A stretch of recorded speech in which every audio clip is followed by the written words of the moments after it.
even 2 months ago, generally you're not going to use it for crime. Everything happens in real time within seconds.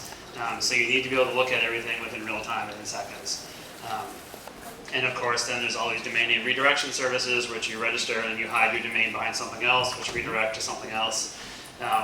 This also includes link shorteners, bit.ly, and all that. They're fine places to hide malware, which we all know. So what is passive DNS? Passive DNS is not recording all your DNS queries. It is recording above the resolver. So your local ISP or your company runs your DNS server. All those cache misses. When you go to look up fluffybunny.com and it doesn't exist locally, you have to go to the root server to find out, the .com root server to find out where Fluffy Bunny lives. That's what we catch.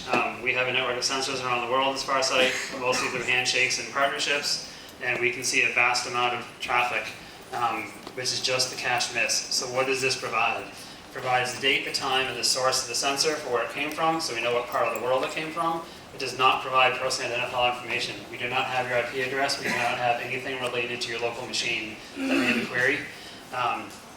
We also do see crazy things people put in DNS packets. I've seen social security numbers, credit card numbers, host names, street addresses, birth dates, everything you can imagine goes inside a DNS packet, and we strip all that out at Farsight because we don't want to be a lawsuit target for the entire world. I had enough of that at Tor. What does this mean? We have a historical archive from about 2010 of 13 billion domain names and host names. Every change that's happened on the internet we have in the database. You can go back in time and look through what's been going on and what domain or IP has been used for. All of this happens in real time. It's about gigabits a second. And we break it down into separate pairs to understand it. Not everyone can handle gigabits of DNS per second. So what is this useful for? Research, associations, auditing your partners, plugging an IP range will tell you every domain that currently points at it or has pointed at it, and vice versa. Plugging domain name will tell you every IP address you point at. This becomes more interesting when you start looking at DNS errors in that next domain. When someone writes a crappy botnet and it starts doing domain DGA lookups before the DGA is actually registered.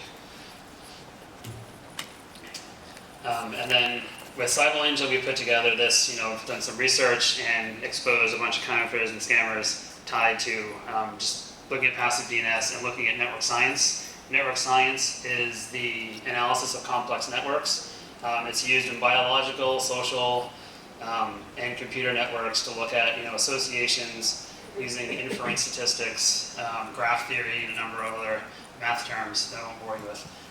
To explain how you can look at network science associations, find ties and commonalities between large